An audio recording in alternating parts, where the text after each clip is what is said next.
वचन, प्यारा वचन, यीशु मसीह का प्यारा वचन, पाव को दीप को राह को रोशन, ये है मसीह का प्यारा वचन, ये है वचन प्यारा। परमेश्वर के धन्य नाम की महिमा हो।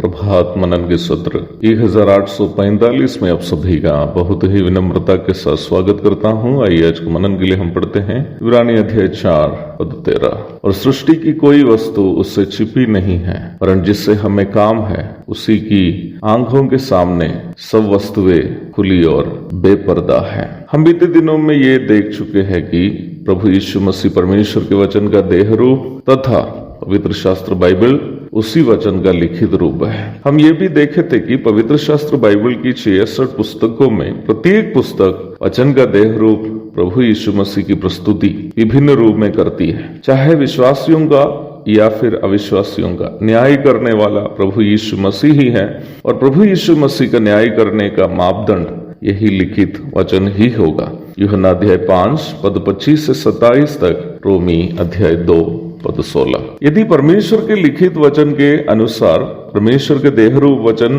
मनुष्य का न्याय करने वाला हो, तो वचन के इन दोनों रूप के प्रति हमारा बहुत बड़ा दायित्व है। पहला दायित्व यह है कि परमेश्वर के लिखित वचन की हर पद को महत्व देकर उसका आत्मिक अर्थ को जैसे हमें लागू करना चाहिए वैसे हमारा जीवन में, हमारे दैनिक जीवन में हमें लागू करना होगा। दूसरा दायित्व यह है कि हमारे जीवन का एकमात्र उद्देश्य वचन का देह रूप यीशु मसीह की महिमा और उनको प्रसन्न करना होना चाहिए। हम एक ऐसा जमाने में जीवित है जिसमें आत्मिक जीवन या प्रभु यीशु मसीह की सेवा इत्यादि लोग एक विकल्प समझते हैं। जीवन के जिन क्षेत्रों में पवित्रता रखना आसान है लोग रखना पसंद करते हैं, और जिन क्षेत्रों में आसान नहीं है नहीं रखेंगे।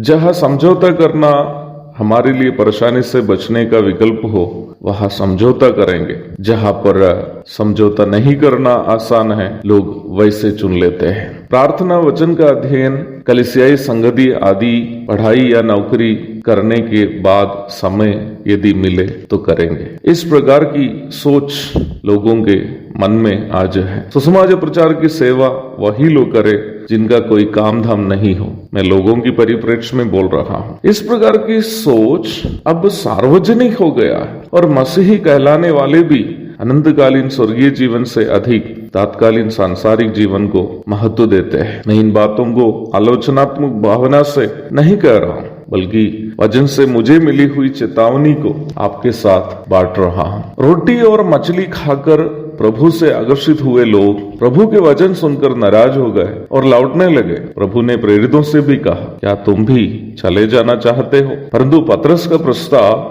जो प्रभु के प्रश्न के उत्तर स्वरूप उन्होंने दिया अत्यधिक महत्वपूर्ण है। हे प्रभु, हम किसके पास जाएं? अनंत जीवन की बातें तो तेरे ही पास है। जी हाँ, हमारे इस तात्कालीन सांसारिक जीवन के पश्चात अनंतकालीन जीवन की हर पहलू का तय करना यीशु मसीह और उनके वचन ही होगा। इसलिए ही वचन की हर पद को हमें महत्व देकर जीवन बिताना होगा, और वैसे ही जीवन के हर पल हमारा लक्ष्य यीशु मसीह को प्रसन्न करना भी होना चाहिए, क्योंकि हमें इस वचन के प्रति प्रभु के सामने अवश्य हिसाब देना है। एक और शुभ दिन की धन्य कामनाओं के साथ आज का मनन मैं यहाँ समाप्त करता हूँ।